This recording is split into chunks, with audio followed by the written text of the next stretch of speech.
magkano po pala dito sa longganisa? 10 pesos po ang isa. Then dito po sa hotdog. 10 pesos din 10 po. pesos din. Dito naman po, ano po tawag dito? Spam. 10 piso 10 din piso. yan. 40. 45.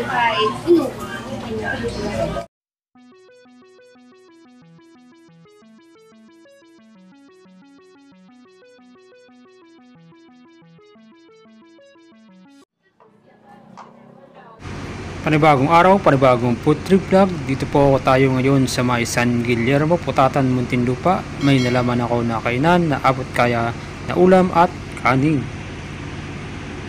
Ito din po sila ng mga frozen products. Ito yung mga ulam na choices at ito yung 15 tipid meals.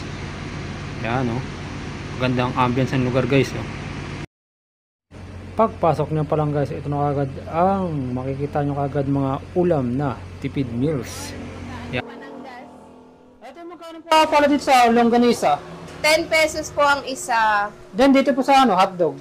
10 pesos din 10 po. pesos din. Dito naman po, ano po tawag dito? Spam. 10 piso 10 din piso, yan. guys. Dito sa Burger patty, 10 piso din. piso. Dito po sa anong tawag dito? Hungarian sausage at longgadog po, 10 piso. Ayun. Ito naman sa ham. Sa ham, tsaka embutido, 10 piso din 10 po. piso din. Dito po. 10 piso meatloaf. And then dito Tsaka sausage. skinless, 10 piso. Okay. Di po, Ay, tama. 5 5 pesos lang po ang isang rice. Sige, ako na. Tapos, kayo na po ang kukuha ng Dito ulam po tayo niyo. ngayon sa may number 238 San Guillermo Street. Dahil may nakita naman tayong bagong kainan na abot kayang presyo guys. Ito yung tipid meals. So, tara guys, tikman na natin yung in-order natin. Guys, sa murang halaga lang. Oh. Yung mga nagtitipid dyan, tamang-tama lang to. Tara, tikiman time na. Lagyan natin ng ketchup.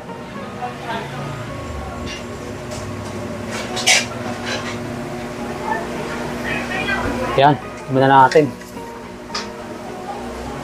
Tikman natin itong sausage. Yan. Ayos sa lasa, no?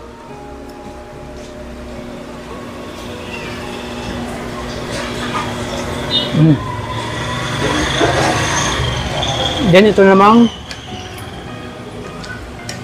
ham nila.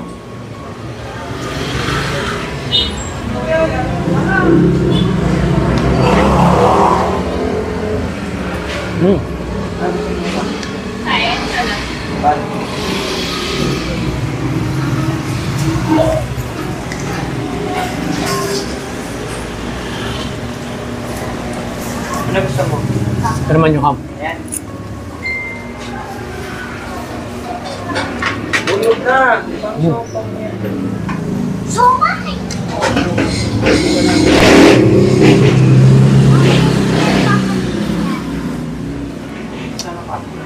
Ayos, panalo sa lasa. No? Yung lahat. Yung mga nagtitipid po dyan, pwede po kayong pumunta dito sa aming store, mga gustong kumain. 15 tipid lang po, murang-mura, busog na po kayo. Ma'am, ano oras po ito nagbubukas, ma'am? Nagbubukas po kami, 24 hours po kami, Okay. nagbubukas po kami ng alas 4 ng umaga hanggang alas 2 ng hapon. May panggabi din po kami alas 2 ng hapon hanggang alas 3 ng madaling araw po. Sige ma'am, maraming salamat po. Thank you din po. Mga bandang hating gabi na rin guys, so marami na rin bumibili ng kanilang mga ulam at kanin. Ayan o, dumog na.